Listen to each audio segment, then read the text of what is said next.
Boa noite, bem-vindos à Confraria das Lagartixas. Estou aqui numa noite especialíssima, com uma convidada que é uma querida, que eu já havia lido a obra do Gabriel Garcia Marques, mas depois de um certo tempo eu conheci a Joana Rodrigues e ela me deu uma versão completamente diferente. Ela me trouxe um outro olhar para a história e ela fez parte, há um tempinho atrás, da confraria, e que há muito tempo já, mas é assim, uma pessoa incrível, tem uma bagagem do Gabriel absurda. A Joana Rodrigues, professora de literatura e língua espanhola da Unifesp, é jornalista também. Gabriel Garcia Marques tem sido um tema recorrente de seus estudos acadêmicos realizados na USP. No mestrado, dedicou-se às crônicas jornalísticas e no pós-doutorado, à correspondência do colombiano. Ou seja, Joana segue sendo uma leitora inquieta de Gabo, né? E também fez parte da nossa história lá atrás, né? Introduzindo nesse universo fantástico, esse escritor mágico. Então, ela me trouxe muito mais a magia através dessa experiência que ela tem, desse estudo que ela tem. Então, ela veio aqui abrir as portas dessa obra maravilhosa, que é O Amor nos Tempos do Cólera. Ela vai ficar aqui com a gente, vai fazer essa introdução, e eu espero que vocês tenham a mesma sensação que eu tive quando eu ouvi a Joana pela primeira vez, tá? Obrigada, Joana, boa noite por estar aqui. Também temos a Casa Frida, participação da Carla aqui com a gente, tá? Que é um grupo de psicanalistas que faz que ressignifica o luto através da arte. E a Carla está aqui representando a Casa Frida. Eu estou muito emocionada com essa obra. Estou muito emocionada com tudo aquilo que me voltou em relação ao romance, e é uma coisa que também, né, é uma história de amor. Eu acho que a gente tem que celebrar o amor todos os dias. Então, eu vou passar a palavra para a Joana, para poder introduzir a gente nesse universo maravilhoso do Gabo. Boa noite, Joana, a palavra é sua agora. Boa noite a todos, todas e todes. É uma tela muito especial. Eu gostaria que ela fosse de verdade, em 3D, mas o Gabriel já mandou as borboletas amarelas. Então, a gente vai fazer esse exercício essa noite, que é um encontro maravilhoso, né? Para que a gente também imagine que a gente está ao vivo, em cores, sabendo dos valores, sabendo das cores, dos cheiros, dos movimentos que acompanham esse ato de leitura, porque o ato de leitura é um dos atos mais amorosos e revolucionários que a gente tem, né? Ler é um ato revolucionário para dentro e para fora de nós. Então, é uma alegria muito grande. Eu quero agradecer mais uma vez a Cláudia Bellintani, que é uma figura extraordinária, né? Com essa aura maravilhosa que ela tem de leitora. Eu a conheci leitora e, para mim, é uma das melhores leitoras.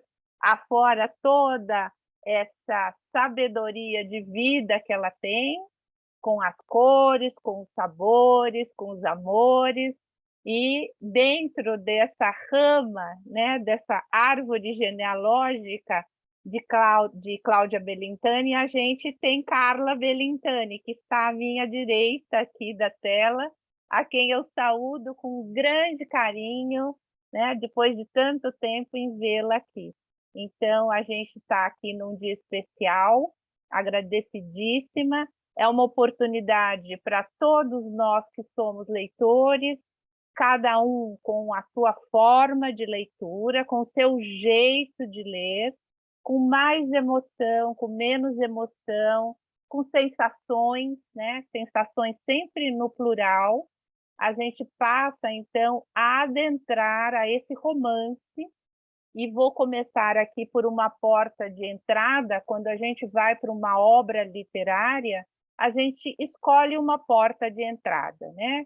No mundo acadêmico, do qual eu só vou falar essa vez, e eu vou me despedir dele por uma boa 1h30, porque somos exatamente os mesmos leitores sempre, a gente usa uma palavra chamada chave de leitura. E eu faço uma brincadeira, né, entre o mundo acadêmico e o nosso, dizendo que é uma chave que abre a porta.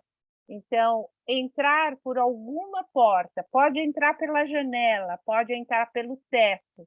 Se você quiser entrar por baixo da porta, você deve também e pode. Porque, sobretudo, é esse momento que a gente precisa ficar cômodo fisicamente, né? E cômodo mentalmente, para a gente receber essa narrativa, essa história que está anunciada nesse romance. Então, quando a gente vai para o título do romance, né, que em espanhol é tão bonito quanto em português, El amor en los tiempos del cólera, e para português, o amor nos tempos do cólera. Então, quando a gente olha o amor, é a nossa primeira alavanca, né? Está anunciado ali. Ele está oferecendo ele vai abrir essa história para a gente, que é um amor, que não é um amor, é o amor, né? Então, não é qualquer um, é o amor.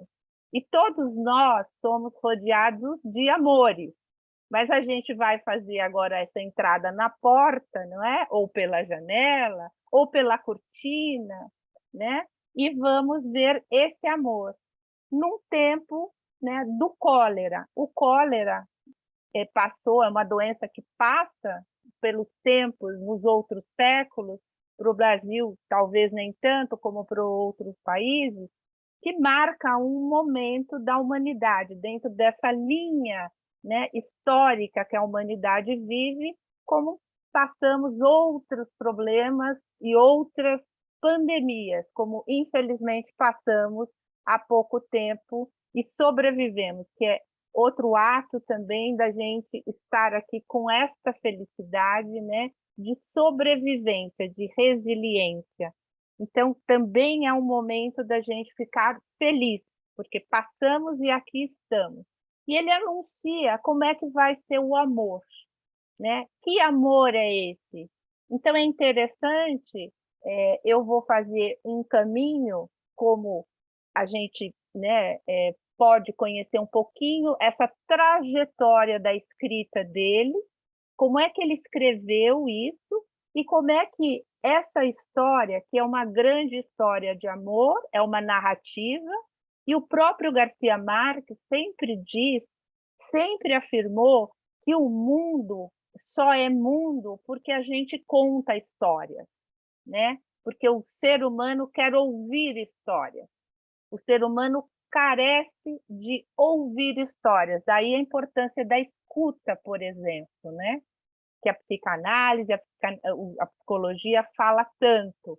Então, vamos passear um pouquinho quem é este sujeito, chamado Gabriel Garcia Marques, vocês viram aí um trechinho super interessante desse documentário, muito bem feito, que traz muitas informações de quem é esta figura, né, extraordinária, que nasce numa cidadezinha chamada Aracataca, que é quase o nosso Cordisburgo do João Guimarães Rosa. Então, com essa secura, com essa forma tão ímpar de ser, ele nasce ali e, por questões de ordem de família, ele passa a ser entregue para os pais quase 8 anos depois. Portanto, ele tem uma infância muito marcada pela alternância entre pai e mãe, e, sobretudo, com um avô e avó. O avô, para ele, foi uma figura extraordinária, porque o avô que ele cria é um avô que o criou. Então, ele cria um avô que o criou. E esse avô, entre a ficção e a realidade, é que norteia toda a vida dele, até os últimos dias, já quando ele não estava bem, ele teve um problema mesmo de memória, né? Um problema de uma doença que perdeu a memória, por ironia do destino. Ele sempre fazia referência a este avô. Então, esta figura do avô, que é tão preciosa para nós, é para ele também. Então, ele vai construindo uma vida entre o avô, com muita vitalidade, até a partida do avô. Então, a partir daí, ele passa a ser uma criança que fica muito tempo na escola. Então, vocês viram agora há pouquinho o Instituto Zipaquirá, deu para ver um pedacinho, né, da trajetória dele, e ele fica muito triste quando ele vai para lá. Eu tive a oportunidade de ir a esse liceu, de ir a essa escola, nessa cidade que é pertinho de Bogotá, e essa cidade é uma cidade fria, né? É uma cidade que chove bastante. Aliás, a chuva é uma marca de várias partes da Colômbia. E ele passa a ficar no liceu como um menino quase adolescente e não pode, não tem dinheiro para ir para casa de volta para visitar os pais. Então ele suprime esta ausência por a leitura. Então ele passa no colégio, é um internato, na verdade, e ele é um dos poucos que não volta para casa. E, claro, sempre tem um professor de literatura, sempre tem um no caminho da gente, e esse professor diz para ele, bom, acabaram os livros, aqui estão outros. E ele começa a ler com uma voracidade até passar o mês de férias, por exemplo, né? E essa é a base que vai dar para ele não só a capacidade da narrativa, mas principalmente a capacidade poética. É um romance que, a partir do título, ele é cravado, ele é sustentado por uma maneira poética de falar, né? Um jeito em que a poesia transborda e transpira de falar. Então, se a gente pega a primeira frase, né, do romance, está aqui, para ninguém achar que eu estou falando como uma estrangeira, e sim como uma leitora. Está lá. Era inevitável. O cheiro das amêndoas amargas lhe lembrava sempre o destino dos amores contrariados. Então, o cheiro de amêndoas amargas lhe lembrava sempre o destino dos amores contrariados. São amores, é mais de um, e são contrariados. Então, essa pista que ele nos dá na primeira frase do romance, que depende da nossa leitura, às vezes a gente passa mais rápido, mas um pouquinho mais devagar, né? E ele vem falar em seguida do doutor Juvenal Urbino. Então, essa maneira como ele adentra poeticamente vai acompanhar todo o livro. Então, é uma narrativa, é uma grande história com vários personagens, né, em que a poesia vai estar muito presente. Então, a forma que ele usa para descrever o louro, esse papagaio, esse periquito, que não é periquito, é papagaio, é assim, é imperdível, porque é um louro que ganhou dele toda a afetividade. Então, é um louro que é metade gente, que é metade bicho, que é metade ave. Então, quando a gente vai lá para as primeiras 14 páginas, onde está a descrição do louro, que só repetia o que ele ensinava, né? Quem é esse louro? Poeticamente, é mais que um amigo, se a gente for olhar, né? Se a gente for ler.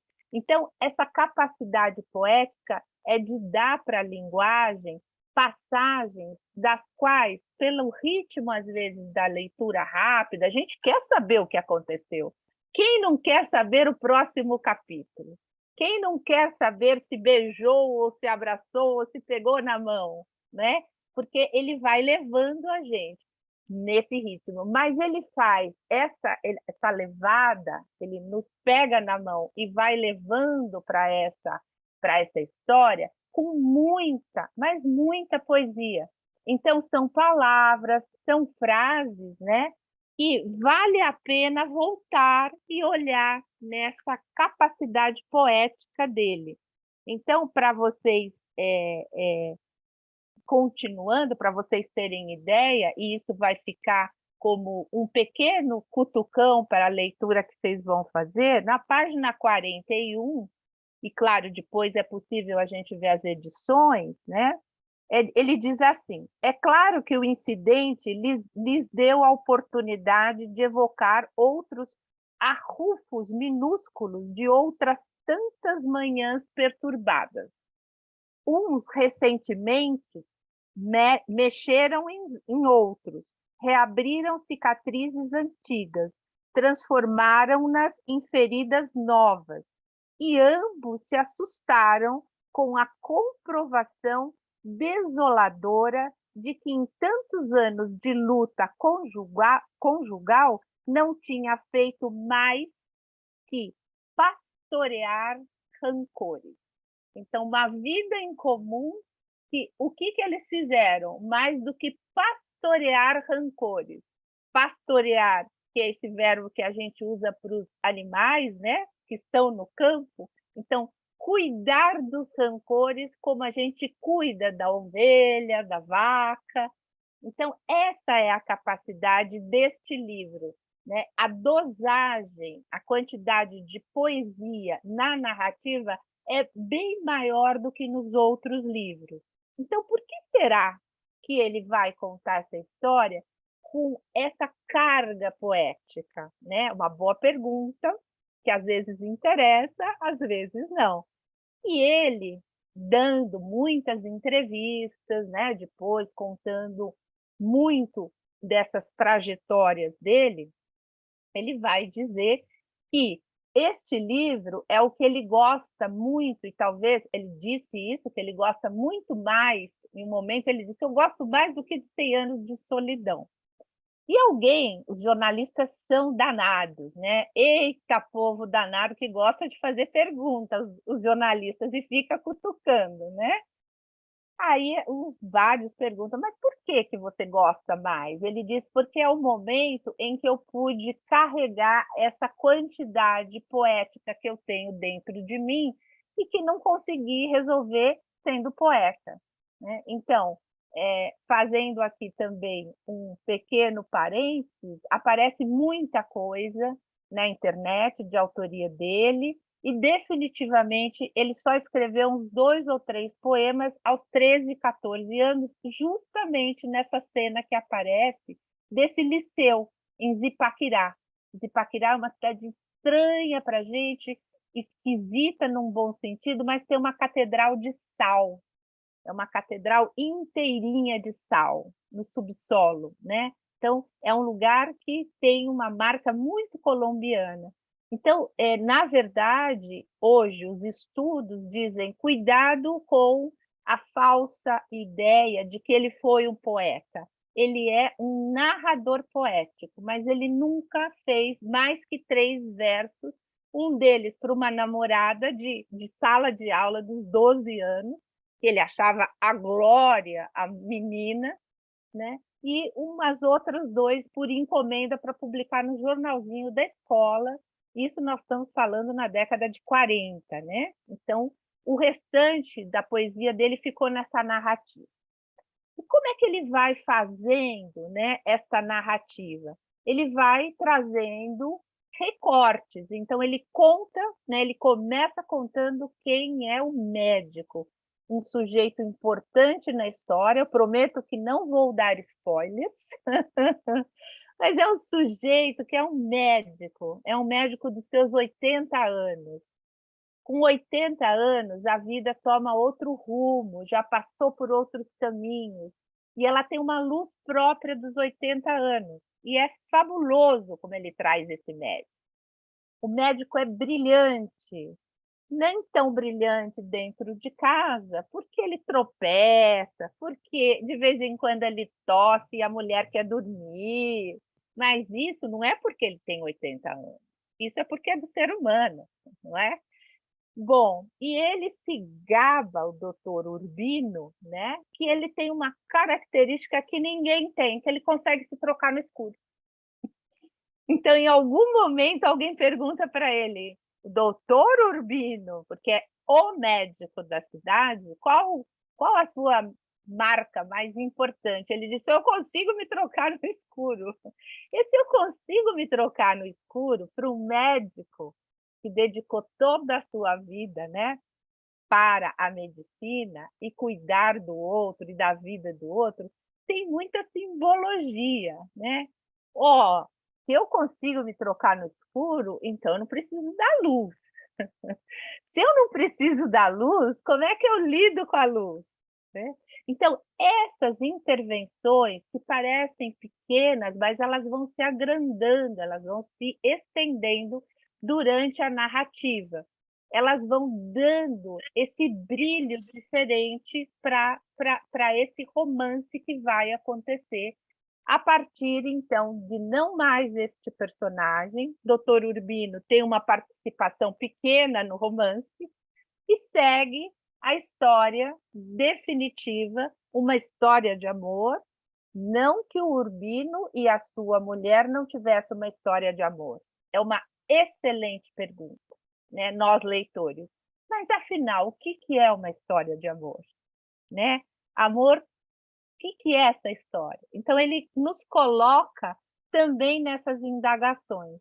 Ele é crítico, né? Quando ele tem que fazer as críticas para os personagens com as ações, críticas às questões políticas, críticas às questões sanitárias, às questões econômicas, e corriqueiramente o que conjuga, o que abarca conviver junto com um parceiro ou uma parceira.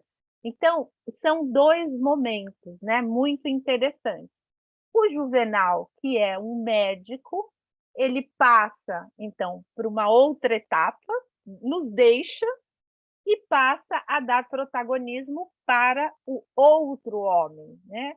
Que também tem uma idade também nesta faixa. Então, sai o Urbino e chega o Florentino. Tem até rima aí, né? Até poética dessa forma. E o Florentino chega com 76 anos, no auge do seu amor. Né? É um sujeito que aos 76 já sabe o que quer, já tem algumas formas consagradas de vestir, de andar, de se referir aos outros, e chega nesse universo. É um universo que, no anúncio aqui desse encontro de hoje, né, a gente tem anunciado que levou, né, levaram 50 anos, levou-se todo esse tempo para que essa história de amor passe a se realizar. Então, são trechos muito detalhados, muito interessantes. Para leitores que vocês são, vocês vão achar que há outros momentos, esse aqui está um pouco arrastado, não, esse aqui está melhor. Não, esse ponto é interessante ver como ele detalha. Literalmente, se ele tivesse uma câmera na mão, uma dessas nossas poderosas câmeras de celulares, e ele vai descrevendo. Os detalhes são incrivelmente interessantes, porque os detalhes trazem cheiro, trazem sabor de memória, que é outro grande canal, é outro grande pilar do romance, é a memória, ou melhor, as memórias. Nós somos feitos de uma memória, os sociólogos nos dizem, né, do alto do seu conhecimento, que a memória é coletiva, ela vai se construindo, ninguém faz memória sozinho, ninguém vive sozinho. Outros campos do conhecimento nos dizem que é uma somatória, que a gente tem várias memórias. A memória que a gente quer e a memória que a gente imagina. Como era o bolo de aniversário de vocês de 10 anos? Ai, quando eu tinha 10 anos, como que era aquele bolo que a minha mãe, a minha tia, a minha avó, a vizinha fazia? Né? Como é que era? Eu vou com a mesma receita, com a mesma farinha, ele é outro hoje, obviamente. Né? A memória, por isso é que ela vai expandindo e ela é danada, né? Porque a gente tem a memória afetiva e aquilo que a gente seleciona. para mim, Joana, a casa dos meus avós, eu fiquei muito tempo morando com os meus avós. Era uma casa absolutamente enorme, mas esse enorme, ele atravessava o quarteirão, atravessava a cidade, atravessava o país, atravessava o continente. Voltando para casa 60 anos, 50 depois, tinham 3 quartos, uma sala e uma área. E cadê a enormidade daí, Joana? Onde está a enormidade, né? Assim como vocês têm essa capacidade fantástica que é da memória. Então, ter memória, ora real, né? A memória sempre nos trai, e eu não vou falar perto da Carlinha isso aqui, né? Como é que essa memória vai e vem. Mas ela tem uma memória que a gente constrói, né? Então, a partir da memória real, que são as cartas. Esse é um caminho que eu indico para vocês. As cartas têm uma capacidade impressionante neste romance. Então, o valor não, mas o poder da carta. Por que que a carta é tão interessante? Porque ela, hoje em dia, a gente vai discutir, né? Ah, não se escreve mais carta. Nem papel a gente usa, mas a gente usa e-mail, né? A gente usa WhatsApp. Às vezes a gente usa até outros recursos.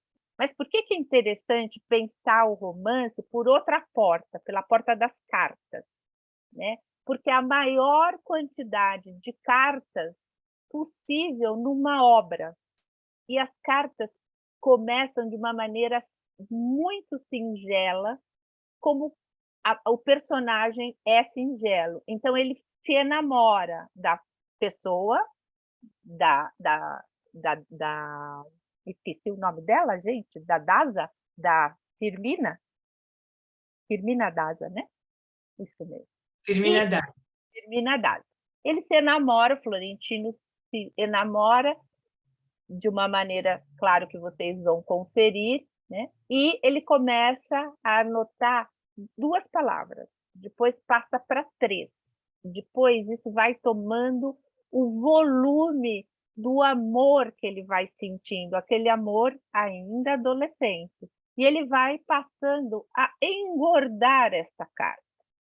E essa carta toma uma dimensão, num primeiro momento, de 60 páginas. Então, para um adolescente escrever 60 páginas, olha que tamanho desse amor, né? E depois, eu não vou dar spoiler, as coisas vão se acomodando. Então, olhar o romance, que é uma história de amor, né, a partir de um universo hoje em dia completamente destacado, valorizado, que a gente joga ainda mais brilho e luz, que é o universo acima dos 60, acima de 70 anos, né? Que a gente já tem muitos nomes, terceira idade, quarta idade, velhice, não sei o quê. Então, é uma idade, né? É uma idade da possibilidade.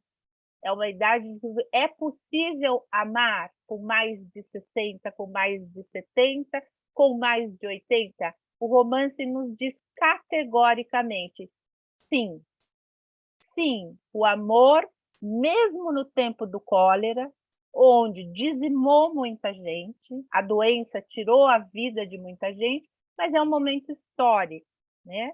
Esse lugar para o amor está reservado, só depende das pessoas. Então, ele vai contando com as cartas como é que o amor vai se desenrolando, porque ele vai sendo construído, ele não está pronto. Nenhum amor é pronto, né? Nenhum. Ele não está pronto, e ele vai construindo pelas cartas. Nessa construção das cartas tem o papel, e o papel se guarda, né? Às vezes o pensamento não. Às vezes os pensamentos ficam, vão e voltam. Então, a construção dessa grande história de amor, que é também uma história de coragem, e também é uma história de amor para consigo mesmo, né? Um com 76 e a outra com 72, Quer dizer, este casal, eles gostam e eles se amam a eles e a si próprios, né? Eu me amo, portanto, eu vou amar a quem eu quero amar. E isso vem nas cartas, é um caminho que a gente tem. E aqui faço um pequeno trechinho, já para ir encaminhando para a conversa, né? Por que a importância da carta? Quando se estuda a obra dele, do Gabriel Garcia Marques, que sai, então, desse momento da adolescência, voltando um pouquinho para fechar, né? Ele sai dos 13 anos, ele ganha uma bolsa, um mecenas, alguém da cidade diz para ele, eu pago a possibilidade de ir e volta da sua cidade nesse liceu. Então, ele ganha a bolsa, portanto, é um concurso público, com uma nota boa, e essa pessoa paga essa ida e vinda dele. Portanto, ele passa a se movimentar na ida e vinda por esse rio Magdalena, que vocês acabaram de ver esse trechinho. Esse rio toma uma dimensão na vida do autor e do colombiano que ele é uma grande simbologia do ir e vir, né, do trânsito, do atravessar, tal qual o Veredas lá do Guimarães Rosa, né? Você atravessa e você volta. Então, o romance, além das cartas, traz a presença do rio. E a presença do rio não é só levar e trazer. Eu saio de um lugar, eu vou a outro. Mas eu levo com o rio, né, com esse caudal do rio, que é um rio mais ou menos pequeno. Ele não é tão enorme quanto no nosso Amazonas, por exemplo. Mas é um rio típico daquela região, que tem muita pedra por baixo. Pedras redondas, que parecem ovos, que está na terceira linha dos 100 anos de solidão, né? Esse rio aparece como uma possibilidade também de ir e vir, tal qual o romance e tal qual o amor. Então, ele passa a ir e vir, depois ele passa a ir para uma universidade pública, ele faz um concurso, como um vestibular em Bogotá, nacional, ele vai para o direito, ele frequenta 2 anos de direito, não dá muito certo, porque entre trabalhar, pagar as contas, ajudar a família, estudar e direito precisava muito, ele não consegue. E aí ele sai da cidade de Bogotá e vai para uma outra cidade para tentar a vida como jornalista. É o que ele relata nesse trechinho que vocês viram. A partir daí, com aquela timidez sempre, Gabriel Garcia Marques foi uma das pessoas mais tímidas do planeta, ele chega com uma certa cara de pau e diz, olha, eu vim aqui, redator-chefe desse jornal pequeno, porque eu quero ser jornalista. Aí ele diz, então tá bom. Quantos anos você tem? 18. Você já escreveu alguma coisa? Não, só 3 versos para minha namorada. Então senta aí e escreve, vamos ver o que dá. Bom, no dia seguinte ele vai e ele faz esse relato que a folha de papel parecia uma criança com catapora, porque tinha tanto círculo vermelho para ele corrigir a escrita que ele disse, bom, acho que não vai dar certo. Isso nós estamos falando em 1948 até o final, que ele pôde escrever, já nos anos 2000, ele continuou escrevendo jornalisticamente. Então, o fato dele ser jornalista traz para esse romance uma semente sensacional. Ele, como bom jornalista, ele foi um excelente jornalista. Eu me dediquei bastante à obra dele jornalística, ainda pouco divulgada entre nós. E ele diz o seguinte, lá por um tanto da vida dele. Eu vou entrevistar o meu pai e vou entrevistar a minha mãe. Eu quero saber como é que eles se conheceram e eu quero saber como é que como é que foram esses 50 anos. Os pais estavam fazendo 50 anos de casamento. Como todo casal, né, eles tinham lá suas diferenças de gênio, de cultura, de fé na vida e nesse mundo do realismo mágico na Colômbia, que muita coisa não é invenção, ele só relata. E ele tinha umas dificuldades de relacionamento com o pai, né? Mas o pai desde pequeno, porque ele, na cabeça do Gabriel, o pai tinha abandonado, então, né? E deixado lá com o avô e depois tinha ido buscar. A história não é exatamente essa, mas essa pinimba que ficou entre os dois, ele resolve já do alto dos seus 50 anos, um pouquinho menos, dizer, pai, senta aqui que eu vou te entrevistar, que eu preciso fazer um trabalho de reportagem. O pai, muito a contragosto, disse, tá bom, mas quando entrou nos casos, nas questões particulares, o pai não queria responder tudo. A mãe, já mais solta, né, mais compreensiva, mais matriarcal, dizia, tá bem. E ele teve muito tempo dessas fitas, ele grava as entrevistas e ele vai construindo essa expectativa do amor. Então, quando ele se dá conta que os pais já estão com a idade que estão, no dia a dia, tiveram vários filhos, inclusive o pai teve alguns filhos fora do casamento, que depois são agregados à família, tal qual faz a matriarca Úrsula Iguarã, que traz todo mundo junto para a mesma casa sem problemas, né? Então, ele passa a olhar para essa idade, né, que não é uma idade da juventude, mas que ele jamais diz que é uma idade velha, que é uma idade deteriorada. Ele diz o romance e depois, né, ele próprio diz que é uma idade da possibilidade. Né? Eu tenho 60, 70, mas eu tenho a capacidade de amar. E amar a mim e ao outro. E esse romance vai indo com detalhes numa cidade, num cenário que é uma cidade que lembra muito, muito Cartagena, né? Quem passeou por Cartagena e olha, mesmo no Google Maps agora, nessas interatividades, quem teve a oportunidade de ir, mas quem não, vocês imaginem mais ou menos uma Paraty, né? Uma Paraty com aquela beleza, com aquele encanto um pouco maior. Então, é nesse cenário que mistura um pouco história real da cidade, é uma cidade, né, colonial, e essa cidade dos pais, que eles ficaram um tempo em Cartagena, morando, os pais. Os pais enfrentaram também dificuldades econômicas, né? Até por eram 11 filhos. E depois, com os filhos já mais velhos e tal, foram se acomodando. Então, é a possibilidade dele olhar para a história do pai e da mãe e ele inventa. Então, é uma grande invenção, por um lado, mas tem muitas marcas pessoais dele. Ele sempre dizia que ele não ia fazer entrevista com o pai e com a mãe, mas ele fez.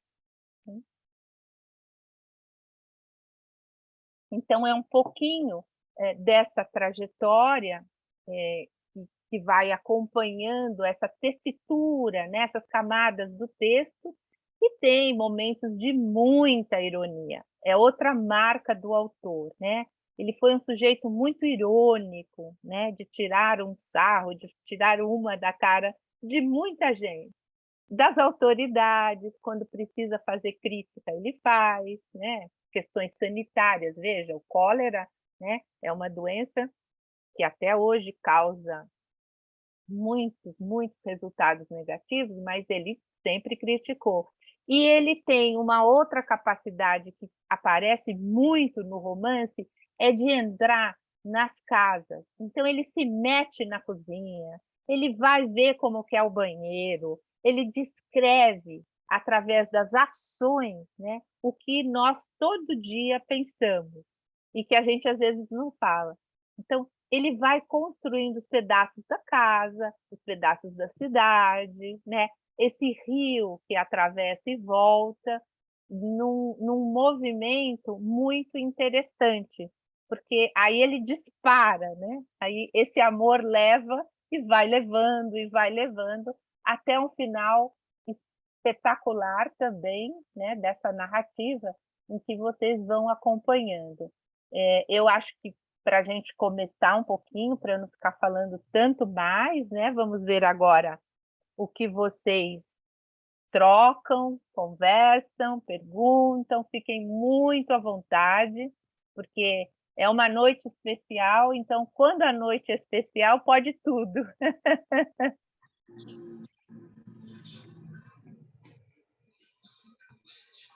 Carla quer falar? Boa noite. Joana, que presente te ouvir, que aula, que aprendizado, né, você trazendo aqui o Gabo para nós, junto aí fazendo essa relação com o Grande Sertão, com Guimarães Rosa. Estou emocionada assim, com te ver também, né? Que saudade de você. Queria te agradecer. E eu preparei uma fala breve para também abrir aqui a discussão, que vai também em sintonia com muitos pontos que você trouxe. Acho que vai dar uma boa conversa. Eu vou ler, que eu não tenho essa oralidade toda que a Joana tem. Então, eu vou pegar minha colinha aqui. Vamos lá. Ele esperou por ela por 53 anos, 7 meses e 11 dias com suas respectivas noites. Nesta quarta ciranda, adentramos na história de amor de Florentina Marisa e Fermina Daza, uma experiência literária sobre a espera e a esperança. O livro foi escrito em 1985, e hoje, depois de 36 anos, em um cenário pós-pandemia, vivemos acelerados e com excessos. Observamos a rapidez da evolução virtual, com a criação de avatares e chat GPT, em que realiza trabalho sobre qualquer assunto em segundos, sem o gasto de tempo por parte do interlocutor. Passamos de sujeitos para usuários das redes, receptores de estímulos sensoriais, baseado principalmente na imagem, alimentado ou devorado pelas redes sociais. As rotinas estão cada vez mais atribuladas e a sensação de cansaço prevalece. Nunca o ideal narcísico obteve tamanha visibilidade. A intolerância, as polaridades, a cultura do cancelamento estão presentes nos discursos e atitudes diárias. Discursos esses que são vociferados e mais distanciam do que aproximam. Vivemos com excesso de informações, ocupando diferentes lugares ao mesmo tempo, assim como somos bombardeados de notificações no celular. Não por acaso, o grande ganhador do Oscar esse ano foi o filme Tudo em Todo Lugar ao Mesmo Tempo. Como o próprio título sugere, estamos saltando em diversas realidades paralelas todos os dias de diferentes formas. Essa mudança ocasionou uma dificuldade em fazer laço com o outro, afetando os vínculos. Mas Florentino permanece acreditando no amor, vivendo seu sonho de um dia concretizá-lo. Ele a espera, não de maneira passiva, mas com a esperança de um dia ter esse reencontro. Lacan, psicanalista francês, discorre sobre a temporalidade. Há 3 momentos fundamentais: o instante de olhar, o tempo de compreender e o momento de concluir. Diante da aceleração cultural, esse segundo tempo é eliminado, passando do instante de olhar para o momento de concluir. Como efeito, o tempo de compreender ficaria em suspenso, atropelado por esse tempo exigente de tantas respostas. E é na ausência que aprendemos a simbolizar para representar o que não está presente. Podemos pensar no nome sala de espera dos consultórios dos psicanalistas, momento em que se aguarda para ser chamado para a sua sessão. Há uma espera entre o chegar e agir, ou seja, o paciente aguarda pacientemente para compartilhar suas angústias. A espera pelo amor no romance se concretiza depois de um longo tempo. Assim como o amor não acontece de forma imediata. Ele é construído, cultivado, demanda empenho, audácia e um grau elevado de investimento emocional. Para amar, o sujeito precisa dedicar parte do seu narcisismo ao outro. Ou seja, amar proporciona a saída do encapsulamento narcísico para o vínculo com a autoridade, aquele que amo e que é diferente de mim. Outro tema que o livro aborda é sobre envelhecer. Os protagonistas se reencontram quando Fermina está com 72 anos e Florentino com 78. A partir dessa terceira idade que se reinicia o primeiro amor, que vai na contramão do envelhecer hoje. Os protagonistas se aproximam da morte, mas com grande vitalidade embarcam no navio, iniciando uma travessia na imensidão do mar. Propor a experiência de ler O Amor nos Tempos do Cólera, de Gabriel Garcia Marques, é um ato de resistência ao tempo acelerado e às patologias narcísicas. Essa ciranda é um convite para o desacelerar. Quando o mundo parece não ter mais tempo para o amor, abrimos esse livro para voltar a acreditar que ele está aí, esperando para quem se dispuser a abrir espaços, pois a espera só é possível quando há esperança. Então, essa é a minha fala para vocês aqui, para a gente começar, e também em sintonia um pouco com o que você trouxe, né, Joana? Então, acabei dando um pouco mais de spoiler, mas acho que a experiência de ler o livro é maravilhosa, né? Assim, é muito... nesses tempos em que está tudo tão acelerado, né? A gente ter essa ciranda, a gente compartilhar a literatura. Obrigada. Delícia, gente. Só costurar, né? Deixa passar para a Cláudia. Pode ir, Joana. Vai, Joana. Está contigo, está contigo. Só uma costurinha aqui desse maravilhoso texto, né? Dessa reflexão espetacular nesse sentido de sintonia, né? E o que me deixa absurdamente feliz é que uma jovem voz, né, de Carla, uma profissional espetacular, mas é uma jovem voz. Então, vocês vejam como é um dia muito especial, porque esse olhar vem de uma jovem.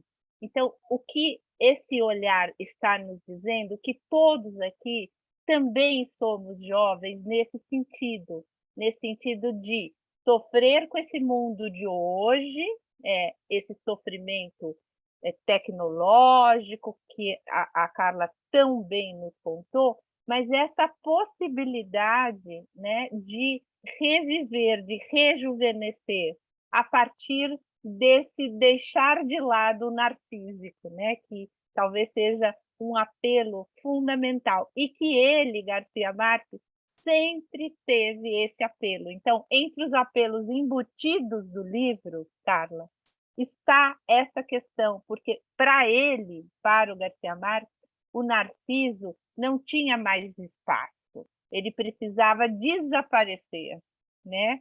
E ele tinha uma batalha pessoal com isso. Nunca fez terapia, o moço, mas não precisou, né? Acho que esse romance diz.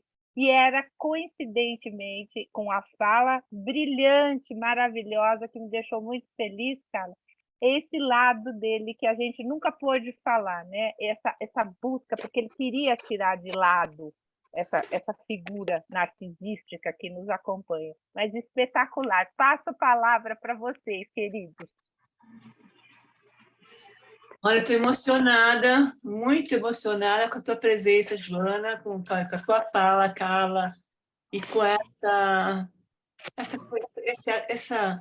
Agora eu vou trazer a Lídia com aquelas purpurinas na escada, com essa coisa, essa esperança que vai deixando na gente de poder acreditar no mundo melhor, de poder acreditar no amor, e poder partilhar literatura através da oralidade, desses olhares, né? De cada um tem uma forma de amar, cada um tem uma forma de construir a própria história. E adorei, né? Nenhum amor vem pronto, né? O amor é construído, de fato, ele é alinhavado a dois, e passa por 1000 percalços, difícil pra caramba estar com o outro, né? Hoje é muito mais fácil descartar, né? Do que prosseguir numa história de amor. Então, eu tô assim, feliz, alimentada, Joana, delícia, Carla, muito gostoso, muito bacana, muito, nossa, impressionante, tô plena aqui, e vou abrir a palavra para vocês podem fazer perguntas para a Joana, para a Carla, para a gente, enfim, agora a história é com vocês, gente, vocês podem levantar a mãozinha, falar, quem já leu ou quem não leu, como é que está se sentindo para entrar nessa travessia junto com a gente. A palavra é de vocês agora.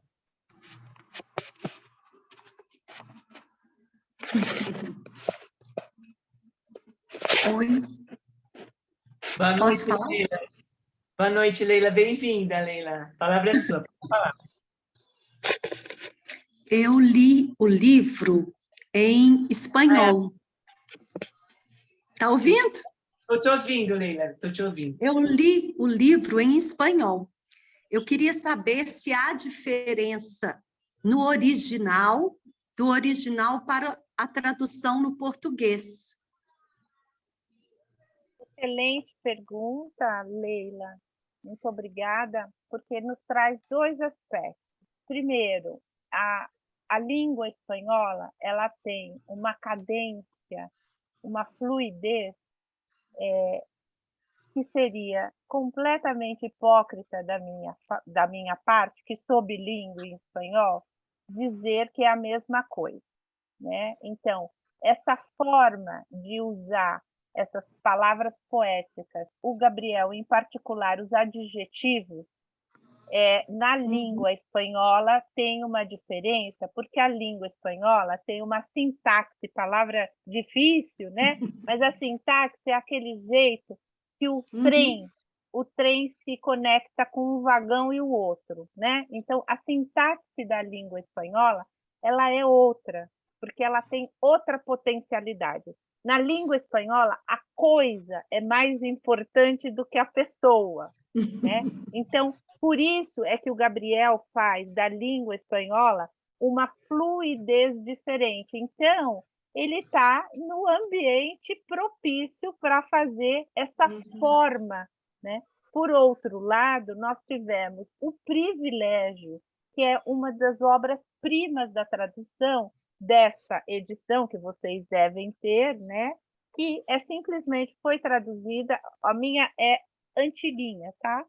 E olha aqui, ó, do Antônio Calado. O Antônio Calado é um dos maiores escritores que a gente tem neste país, que precisa ser reconhecido mais e mais vezes, que tem uma sensibilidade extraordinária. Então, sim, já li várias vezes, Leila, até por a minha atividade de professora, né? Então, já li algumas edições. Agora, a gente percebe, né, que uma das edições, o título não perde e a tradução do Calado não deixa nada a desejar. São poucas as obras que vêm nesse peso, sabe, dessa forma, porque há muitas traduções muito ruins. No caso do Amor no Tempo do Cólera, nós estamos de bem com a tradução. Agora, tem momentos que, de tanto ler, né, a gente ouve a voz dos colombianos como ele falando. E quando, vocês vão ver, quando ele se declara, né, quando a primeira declaração, que não é uma declaração pela carta, que, portanto, é pela voz, mesmo em português, vocês vão lembrar desse momentozinho aqui, porque tem uma sonoridade impressionante, né? É resistente a sonoridade da declaração. Verdade. Obrigada, obrigada. Eu vou continuar lendo, reler em espanhol. Excelente. Obrigada. Obrigada, Leila. Obrigada pela presença e vamos caminhar juntas nisso, né? Leila Viana. Agora mais uma Leila, né? Uma Leila agora, né, Leila? E eu tenho essa versão muito antiga também, que foi um presente, né, de uma amiga e que eu amo de paixão esse livro. E estou assim, muito feliz hoje com esse encontro, né? E estava revendo a Carla, a Cláudia, e um prazer imenso de estar conhecendo a Joana, não? Com todo esse conhecimento, que maravilha. Então, eu queria fazer um comentário rapidinho e fazer uma pergunta para a Joana, né? E, enfim, de tantas coisas, né, que o livro suscita, ele é muito rico em vários aspectos, mas eu salientaria um que me atrai e me agrada muito, que é o humor que ele tem, né? Então, assim, ele tem um humor fino e você não pode deixar de morrer de rir com as situações, né? Inclusive a morte do doutor Urbino, né? Aquela máscara, o papagaio que falava as línguas e falando a língua lá do pé de fruta. Mas como se trata dessa construção do amor, né? Eu gosto demais das mulheres que eu sempre erro o nome dele. As mulheres que o Firmino, não, é a Firmina Daza, Florentino Ariza. o Florentino Ariza. As mulheres com as quais ele se encontra e ele vai construindo essa sexualidade, elas são também incríveis, né? A mãe também é uma mulher incrível, né? Uma mulher aparentemente frágil, mas que trabalha muito e que acaba, né, dando uma estrutura a ele. Mas essas mulheres, eu lembro de uma delas, uma cena que me vem é assim, ele está descrevendo fulana de tal e que ela anda pela casa assim como a mãe a criou até os 7 anos, nua e com um laço de organza na cabeça. É uma coisa assim que ela o recebe, né? Então, assim, são fantásticas essas histórias, e assim como todas as mulheres, principalmente, que aparecem, inclusive aquela prima, né, da Daza. Então, assim, é fantástico poder ler e poder ler junto, né? A primeira vez que eu li sozinha e comentei com outra pessoa que tinha lido, mas não é a mesma coisa da gente estar nesse pique da ciranda, que é muito legal, é muito intenso. E a pergunta que eu queria fazer para a Joana é a seguinte: você fez um comentário, eu anotei, mas eu não tenho certeza de ter captado certo aquilo que você colocou. Você disse que ele se referindo ao livro, o Gabriel, de que seria o trabalho onde ele se colocou de forma poética, né? Foi o trabalho em que ele se colocou de forma mais poética ou da forma poética como nunca antes tinha sido possível a ele. Eu não sei se eu depreendi disso algo que eu quis, né? De que esse era o livro que ele mais gostava, até porque eu gosto demais, né, do livro, e inclusive gosto de muitos outros dele, né? Então, eu queria que você falasse um pouquinho sobre isso que você colocou aqui para a gente, por favor. Obrigada. Que bom ouvir seus comentários, Leila, muito prazer. A Prazer. ciranda é espetacular, eu acho fantástica, né? Que nunca pare, que a gente sempre circule, e é isso mesmo, né? Ler com é muito diferente, e a gente precisa cada vez mais nutrir esse ato de ler com, né? E falando de mulheres, então eu gosto muito desse tema, eu trato desse tema com muito carinho, porque como eu sou apaixonada pelo autor, não precisa nem perguntar, né? Já são muitos anos, dentro dessas novas formas de leitura da sociedade, sempre vem as ondas críticas, as ondas menos críticas para todos os autores e também para alguns temas, né? Então, o tema do feminino e do feminismo, né? Nós estamos diante dos últimos 10 anos no auge dessas discussões necessárias, né? Tanto quanto estamos aqui já como mulheres. Então, tem uma parte desses estudiosos, intelectuais, enfim, uma parte da população leitora que criticou uma época e chegou a anunciar, isso em menor escala, que ele era um escritor machista. e que ele não dava espaço para as mulheres. E eu, como adoro provocações... exatamente. Eu adoro provocações. Eu vivo dando aula provocando os meus alunos. Eu disse, que ótimo. Então, vamos fazer o seguinte, vamos responder a essa parte de pessoas e vamos fazer um trajeto rápido do universo feminino na obra dele como um todo, e eu fiz também na obra jornalística. Então, primeiro, né, tem desse humor, eu vou linkar com o humor. Então, primeiro, a presença feminina em toda a obra, seja a jornalística, nos contos ou nos romances, é primordial. Então, sempre tem a mãe. Em 100 Anos de Solidão está lá Úrsula Iguarã, que morre depois dos 100 e tantos anos, né? Vocês lembram disso? Sim. Não só a matriarca, né? Como a matriarca sempre é aquela ajudante, aquela auxiliar, a empregada ou ajudante de casa, que normalmente vai, né, ao encontro dessa população indígena, porque a Colômbia, assim como a América Latina, andina, a população, né, dos povos originários, ou seja, os indígenas, é forte. Então, sempre tem eu estou falando carinhosamente aqui agora, uma índiazinha ou uma matriarca que cuida de todo mundo e que ela é indígena. Inclusive, nos 100 Anos de Solidão, é a que cuida quando o povoado de Macondo é acometido da peste da insônia. Quem que traz a solução para sair da pandemia? É a indígena maravilhosa, não é?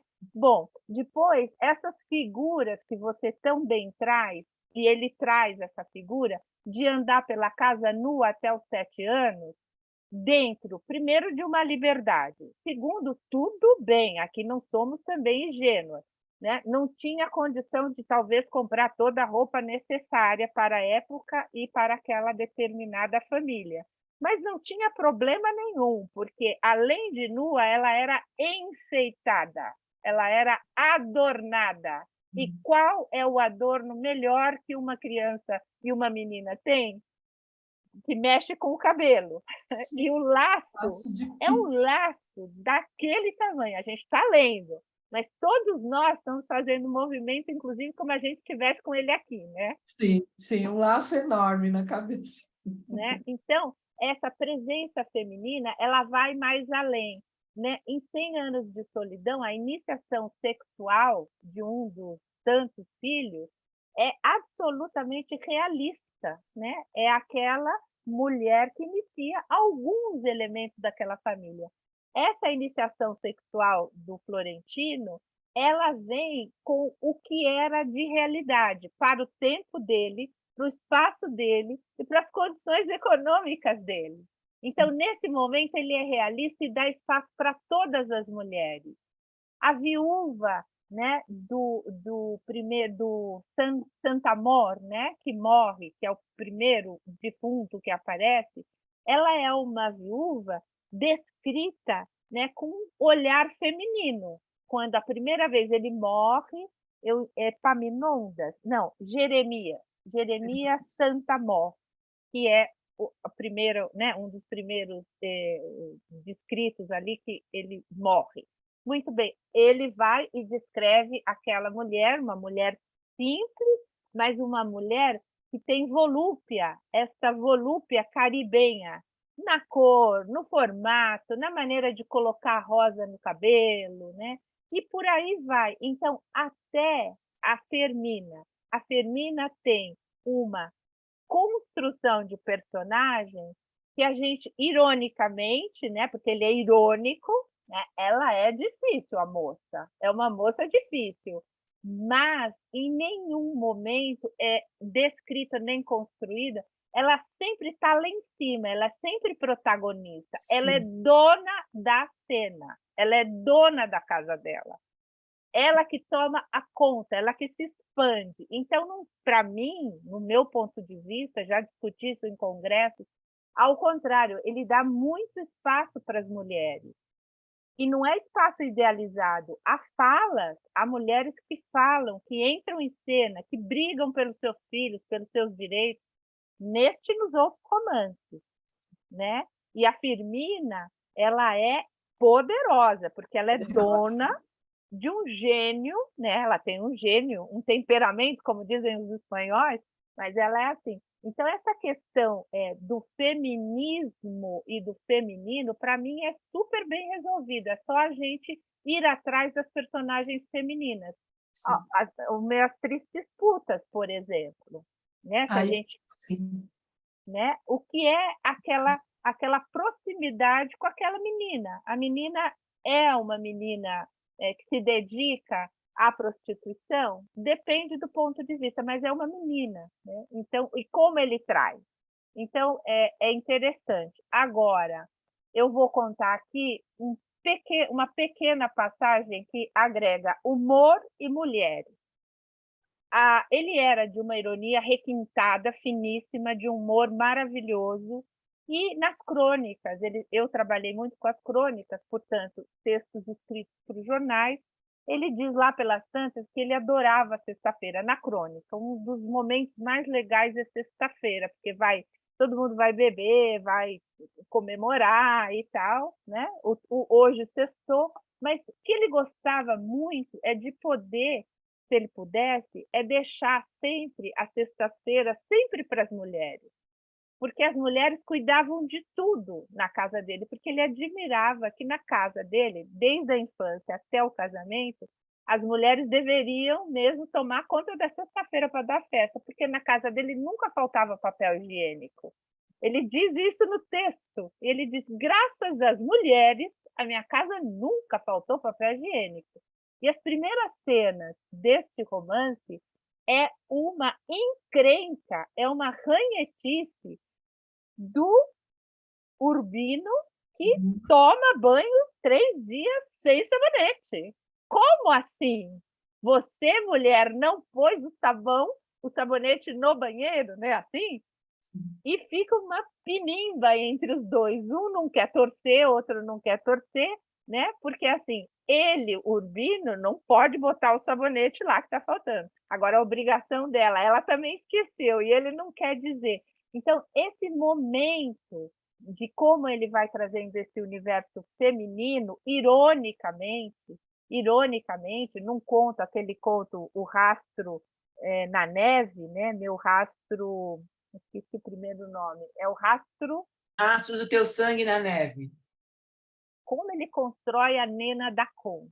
Quem é essa, né? Como ela é construída. Então, essa presença da mulher na obra dele é muito interessante. E há momentos que, né, não é porque a mulher tem que endeusar, no sentido da ironia. Ele vai mesmo e fala, né, com umas frases completamente poéticas. Falando em poéticos, e atendendo a outra questão, Leila, que você pergunta, ele declarou de verdade, em entrevista, que era o romance que ele mais gostava. Preferido. Né? E ele foi muito criticado por essa resposta, porque ele havia terminado, porque ele ganha o Prêmio de Nobel de Literatura em 82. E este livro, como bem disse a Carla, ele é publicado em 85. Então, veja, 3 anos depois só, e ele diz, como você ganhou um prêmio Nobel com aquele romance? E perguntavam para ele, mas por que você gosta mais desse?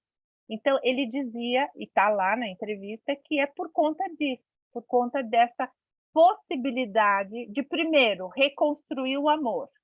Sim. E, segundo, de contar essa narrativa com mais carga poética na linguagem.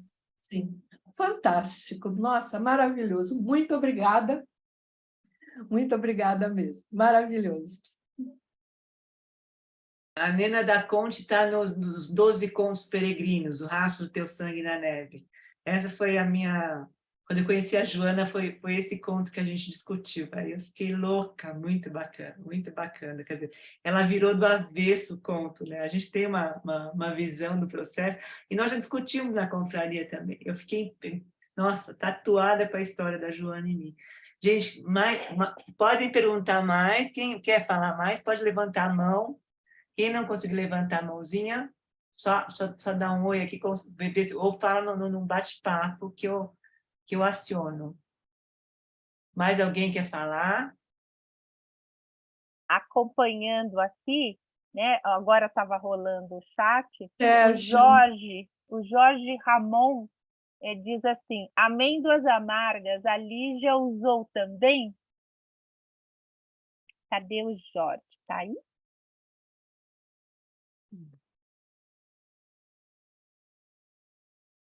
Estou aqui, Joana, tudo bem? Salve, Jorge. A Lígia Fagundes, você pergunta? Né? Então, curiosamente, eu não me lembro, né, da Lígia. Sim, eu não me lembro se ela usa. Agora, provavelmente, por quê? Porque é uma expressão absurdamente poética, né? Amêndoas amargas. A gente aqui, dessa parte do mundo, a gente falando agora em amêndoas, a gente lembra aquilo que a gente vai lá no supermercado e come um pouquinho, né, um grão, para tomar com vinho, não é assim? Agora, se reportem a uma cidade misturada com Paraty, portanto, tem o mar, tem aquela forma de paisagem, com aquelas árvores, com aquele paisagismo, e tem aquelas árvores que dão aqueles frutos que caem no chão, que muitas vezes a gente não tem ideia como eles chamam, né? Então, as amêndoas do Garcia Marques, isso eu tive o capricho de conferir, em Cartagena, elas existem, as árvores. E quando ela fica, não é podre, mas quando ela fica madura demais, literalmente madura demais, às vezes encharcada, com muita chuva, amarronzada, ela fica amarga. Mas ninguém come a amêndoa, as pessoas sentem o cheiro. Então, essa capacidade dele de dizer, né, de um fruto, na verdade, que não é uma fruta, que ela é amarga, olha, só com isso a gente já pode fazer um curso. Porque se ela é amarga e eu não consigo botar ela na minha boca, eu só olho para ela, eu só sinto o cheiro, ela tem né, ela está num processo de entristecimento, essa amarga, né? Uma amêndoa que ela não está velha, ela está envelhecendo, mas ela está amarga. E esse é um momento dessa expressão que a gente pode levar todo o romance. Aliás, não é à toa, né? Que é literalmente a primeira frase. O cheiro das amêndoas amargas lhe lembrava sempre o destino dos amores contrariados. É uma chave, né, de porta de abertura. As frases primeiras dos romances do Gabriel são absurdamente enigmáticas. E faz a gente ir e voltar, ir e voltar, ir e voltar. Então, essa capacidade poética está aqui. Né? Sem comer, por que é amarga?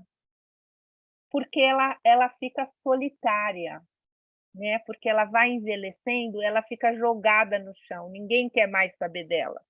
Então, essa metáfora vale pelo livro inteiro, mas ele, brilhantemente, né? Ele vai dizer que, já que a primeira frase, ele diz o quê para a gente? Só para a gente fechar aqui. Ele diz que era inevitável, né, o destino dos amores contrariados. Ele está enunciando, ele está dizendo, gente, ó, é inevitável. Quando tem cheiro de amêndoa amarga, os amores contrariados. E ele põe no plural. Então, é mais que um amor. Então, a contrariedade vai nos levar, né, sempre. Se eu estou apaixonada, né? Nesse é contrário, mas eu vou lá. E ele faz isso. Aliás, o personagem faz brilhantemente isso, né? Obrigada, Joana. Obrigada, Jorge. Se eu não me engano, a Lígia fala sobre as amêndoas amargas no conto O Espartilho. O Gabriel Garcia Marques com essa história dessa chave inicial e a Lígia nos contos, o nome dos contos. É impressionante como a chave está no nome dos contos com a Lígia. Obrigada pela presença, Jorge. Prazer ter você com a gente. Sérgio, a palavra é sua agora. Boa noite, bem-vindo. Boa noite a todos, agradecendo pela instigante conversa que temos tido, né? Eu vi que tem alguns psicanalistas presentes, e, para mim, o Garcia Marques ele passa a vida conversando com a sua história, com o seu lugar, com as suas figuras parentais, né? E eu gostaria de ouvir a Joana, uma coisa que ela destacou na colocação dela, é que o Garcia Marques escreveu esse livro com 57, 58 anos e descreve um amor que acaba se encontrando ou se reencontrando aos 70 e poucos, inclusive contemplando uma relação sexual das mais tocantes da história da literatura. Então, o Bion tem um livro cujo nome é Memória do Futuro. E eu estava te ouvindo, Joana, e vendo assim, como é que um autor com 58 anos descreve tão bem um amor septagenário, incluindo uma relação sexual que ele não tinha vivido, porque ele só tinha 58 anos. Gostaria que você comentasse um pouco esse aspecto. Bom, em primeiro lugar, um prazer enorme, Sérgio. Muito prazer, e essas palavras são muito, né, oxigenam, né, essa conversa. Então, como é bom ouvir o outro, né, com esses olhares. Então, essa questão sexual, eu concordo com você totalmente. É uma das cenas mais tocantes e mais bonitas. Se a gente vai para o Memórias das Putas Tristes, lá também tem, né, uma sequência, inclusive não é uma, mas é diferente, a proposta literalmente é outra. Vamos de novo para o título, né? São as memórias das putas, porque as putas são tristes, porque tal qual aqui as amêndoas. E o tempo do cólera, né? O amor, é uma outra, né? É uma outra perspectiva. Então, fantasiar, imaginar uma relação de pai e mãe já psicanalisticamente falando, já é uma coisa difícil e muito difícil de enfrentar, vamos assim dizer, né? Que não sou psicanalista. Então, já é um ato de coragem você tentar entender que os seus pais se amaram. Já é um ato de coragem. O segundo ato de coragem é você fazer com que eles contem, os dois, 50 anos depois, de como é que foi. E eu tenho certeza, isso não fica claro, esse material nunca nos veio como leitores, mas essas entrevistas, pelo tanto que eu conheci pelos arredores, Garcia Marques não teria chegado para o pai e para a mãe dizendo assim: pai, como foi aquela transa, aquela noite? Jamais, porque isso entre essa geração e entre eles também não. Então, esse exercício é um exercício da escrita que ele persegue, né? Ele é um grande contador de histórias. Então, para ele, o ato sexual é também uma história, né? E você pode perceber que é uma temática presente nos livros, mas a capacidade dele é tão interessante que convém a esse tempo, com 70, convém fazer esse exercício dentro de tudo o que ele pensa, imagine. Então, ele acomoda esse exercício de ficção, porque, como você muito bem disse, é um exercício, ele não passou por aquilo, né? Com essa capacidade de projetar o futuro. Então, ele, como autor, ele tem essa capacidade veemente sempre de olhar para o futuro. E esse futuro metafórico é de dar vida, ele dá vida. Claro que chegamos a um momento que todos morreremos, inclusive os personagens, mas essa capacidade dele de projetar futuros, ele não tinha passado. E ele, particularmente, o homem Gabriel Garcia Marques, nunca falou 1/1000 de milímetro da vida dele particular, muito menos a sexual. Tiveram problemas, né? Tiveram problemas aí dessa ordem, que depois a gente, né, veio saber da morte. Ele teve uma outra filha fora do casamento com Mercedes, mas era... E, por outro lado, agora um pouco, né, mais informal, ele sempre foi um galanteador, sempre, tanto jornalistas, uma trupe de pessoas que o acompanhava, nunca escondeu esse entusiasmo, vamos dizer assim, pelas mulheres. Agora, você tem toda a razão. Para mim, é uma obra-prima no sentido de como ele traz esse ato para a história, né? Para essa história aqui. E, volto a dizer, é um ato de coragem, né? Nesse sentido. E é belíssimo. Essa cena é belíssima, né? Então, é isso.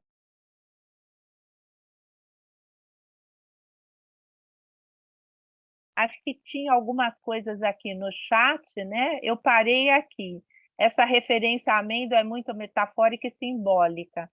É da Diva, o comentário. Me pareceu que tem algo muito localizado na história local do autor. Sim, Diva, né? Tem alguma essa presença dessa planta, desse fruto, e quem vai pelo Caribe afora, né, também vai encontrar nesse clima tropical.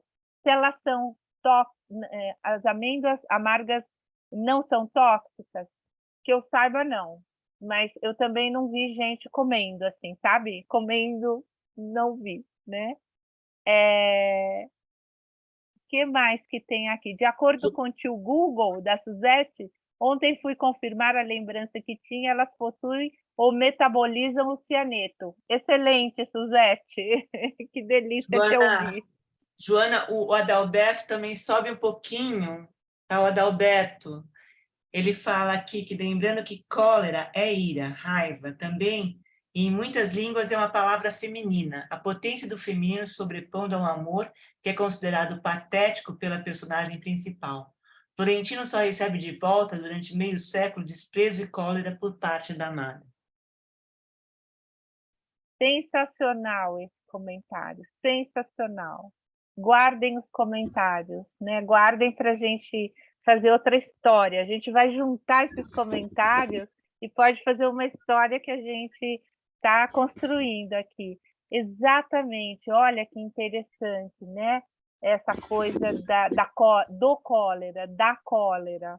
E isso, em língua portuguesa, deu muito o que falar, né? Esse contexto da cólera aqui no país, e porque OIA, e essa brilhante observação, exatamente, e como a Firmina vai se costurando, né, com isso. O que mais, gente? Ajudem aqui. Joana, lembrando também, que aqui ele fala sobre o cheiro da velhice, né? Que coisa impressionante. Não é só a cor, não é só o corpo, não é só a comida, a cozinha, ele entra, o cheiro. A gente fica tatuado com o cheiro, quando ele descreve as mulheres, o aroma, os perfumes, é uma coisa impressionante. As cores ficam, né? Ele escreve e as cores ficam tatuadas na gente também, é muito lindo. Eu queria fazer uma pergunta, pode ser? Pode sim, pode sim. A gente está quase no finalzinho, mas pode fazer. Deise, boa noite, bem-vinda. Boa noite, boa noite. Eu queria perguntar, que a gente hoje não está falando diretamente, quer dizer, falamos o tempo inteiro do livro, mas assim, sem aprofundar, né? E a gente acabou falando muito da personalidade do autor, né? Das características dele e tal. E a minha pergunta é sobre o livro do filho dele, Gabo e Mercedes.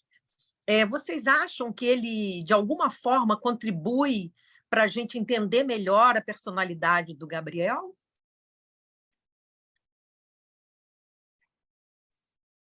Que delícia de pergunta, Leise. Que delícia. Se você me permite a sinceridade, eu acho que sim, né? Que contribui, mas que a gente baixe um pouco a expectativa. Perfeito. Por quê? Porque os filhos são figuras extraordinárias e este que escreveu, não pode ser mais apaixonado pelo pai e pela mãe e tem uma facilidade com a escrita. Então, esse livro vai trazer um outro tom para a leitura deste romance. Então, sensacional a sua lembrança, é um outro tom que outras gerações não tiveram, porque o autor estava vivo e que o filho não tinha escrito. Então, olha que sensacional, olha que novidade essa, boa, né? Com mais ar, com mais... E ali tem muito mais cheiro, né? Porque essa questão dos cheiros também tem no homem, Garcia Marques, e também tem nos personagens. Então, eu acho sensacional. É um livro muito gostoso de ler. Ele é um excelente cineasta também, né? Dirige, Sim. né? Impressionante. Sim. O trabalho dele é uma coisa, uma sensibilidade impressionante, Rodrigo. Muito bom. Teve mais um comentário aqui do Adalberto, no bate-papo, que ele escreve: Marques admitiu e está em sua biografia que ele nunca renunciou à nostalgia de sua terra natal. E quando ele voltou lá, concebeu que circular entre nostalgia e realidade é o que deu matéria bruta de sua obra. Eu até pensando na parte da nostalgia, né, da infância, te ouvindo também, Joana, eu lembrei muito do conto Nenhum Nenhuma, do Guimarães Rosa, que tem toda essa questão também da memória, do olfato, do cheiro, das sensações, e como o Gabo ele já começa, né, com essa primeira frase que é muito bem estruturada, assim, já convocando o leitor para essa experiência, né, memória, né, ao cheiro. Sim, muito bom. Tem uma frase no livro que eu gosto muito, que ele diz assim, melancólico, ele diz: meu coração tem mais quartos que uma pensão de putas, ele fala. Ele constata isso, né? Muito bom, muito bom. E nesse livro, ele se aproxima do pai também, né? Ele constrói uma outra história e ele ressignifica a história com o pai. É bacana isso também, ele trazer isso e resolver desta forma essa relação com o pai. Mas, Joana? Sim, só para encerrar, eu acho que ele promove uma série de leituras, né? A gente vai escavando as camadas do texto. Então, a gente volta na primeira página com cada um de vocês, com os comentários. A gente vai acompanhada, viu, Leila? Agora a gente vai seguir, né, acompanhada com vocês. A gente vai ler conjuntamente, mesmo que a gente não tiver na tela. Então, a ciranda, ela é impressionantemente poderosa nesse sentido, porque o ler com, a gente já tem o autor, já tem personagem, a gente com a gente não é a mesma coisa a gente ler, né, com o outro. Então, essa capacidade, né, que nós temos com as nossas leituras nos instiga a lermos mais, sabe? A escavar essas coisas. Tem geniais. Peguem os post-its coloridos e façam assim, ó, lilás, melancólico, Cheguei, abóbora, aquelas frases assim maravilhosas que você vai lá falar, olha, essa daqui vai arrasar. Vocês fazem esse caminho, vocês vão ver a delícia que é ler de outra forma. Peguem o azulzinho e põe lá nas cartas. Primeira palavra, a mãe disse assim, não vai cometer um cartapacídio. Imagina, um mortancídio, um cartapacídio. E assim vamos. Então, são muitas as leituras. Eu aproveito aqui para agradecer imensamente, Cláudia, querida, esse voltar, né? Estar com vocês, com Carla, que alegria que me deu ouvir, e com todos vocês, Jorge, Marta, Kátia, Celso, Bia, né? Ana, Léa, Luísa, Maria Augusta, Maria Cristina queria ficar aqui falando mais tempo. Então, a gente se despede, eu deixo aqui um grande abraço com a provocação que a gente tem que ler mais, né, conjuntamente. Fiquem bem, passem bem esse final de semana com uma borboleta amarela para vocês, cada um leva para vocês, tá bom? Um beijo grande, gente. Tchau, tchau. Joana, obrigada pela presença. Estou emocionadíssima com a tua presença, com o teu carinho, com a tua fala. Nossa, que bom te ver, que bom te ver, mesmo que seja de forma virtual, bom te ouvir. Você, de verdade, é um presente aqui para a gente, viu?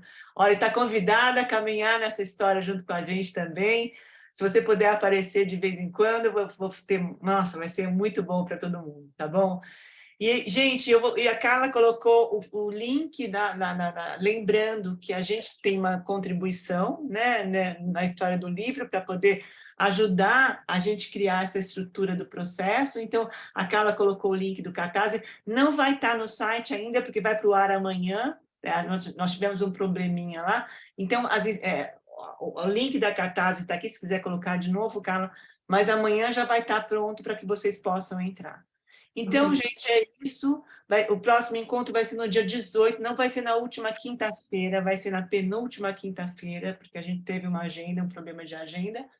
E aí, nós vamos esperar por vocês. Se a Juna puder dar uma passada, eu vou ficar emocionada também, vou ficar muito feliz. E a gente já vai passar o número de páginas, quando estiver no site, vai estar disponível no site o número de páginas, para que vocês possam se orientar, tá bom? Então é isso, gente. Obrigada, boa noite, Joana, aqui presente, que coisa boa te encontrar aqui com essa aula que você, né, nos deu aqui sobre o Gabo, sobre a obra, o amor nos tempos do cólera, e acho que ler é um ato também da gente facilitar, né, essa integração, como está difícil, né, assim, atualmente fazer vínculos, né, das pessoas estarem unidas. Então, acho que é um presente mesmo a gente poder promover essa ciranda, né? Que a ciranda se faz no coletivo, né? E bom demais a gente estar aqui caminhando juntos. Foi muito lindo, obrigada pelo presente. Eu que ganhei um presente, gente. Fiquem bem, até uma próxima. Tchau, tchau. Obrigada, Joana. Gente, boa noite. Obrigada, Leila. Obrigada, Cris. Boa Páscoa. Já cuido de você depois. A gente está com um projeto super bacana, né, das lagartixinhas. Joana, obrigada pelo carinho. Muito, Denil, bom estar contigo. Obrigada. Um beijo para você. Leise, obrigada. Jorge, obrigada. As duas Leilas agora, hein, Leila? Tá agora bom? duas, hein? Quanto tempo, querido. Celso, um beijo para você. Bom te ver por aqui. Que delícia te ver. Maria Augusta, obrigada. Dani, obrigada. Bia. Kátia, obrigada. Boa noite, gente. Suzete, obrigada pela presença. Olha a Mônica aqui com a gente. Mônica, Mônica, quero te ver na próxima, hein? Coloquei um argentino lá pensando em você, que vai ter o encontro da confraria, que nós vamos trabalhar com gente, O Segredo dos Seus Olhos, né? Que é um filme maravilhoso do Campanella, e aqui a Mônica está aqui com a gente representando, lá, pensei muito em você, e o conto do Nabokov, né? Que é Fala-se Russo, que é maravilhoso também, que vai ser agora no mês agora vai ser agora? Não, vai ser maio, né, Carla? Eu estou bagunçada com data, não me lembro agora, que é muita informação, não consigo lembrar. Mas esse vai ser o nosso encontro, e depois Terezinha, vou mudar, vou ver se a gente consegue mudar para a penúltima quinta-feira, para você participar, porque a tua presença é única também. Ana Cristina, você também, vou estar aqui com a gente. A Leia aqui com a gente, lá de Porto Alegre, muito querida. Obrigada. É dia 15, sábado que vem. É dia 15, pois é, já é dia 15, o próximo sábado. Nossa Senhora, tá vendo? Eu estou completamente alucinada com essa coisa de data. Mas, assim, o filme é maravilhoso, o conto é uma delícia, e eu espero vocês lá, tá? Gente, obrigada. Flávia, obrigada. Diana, obrigada. Um beijo para vocês. Monique, bom te ver também. Maria Antonieta.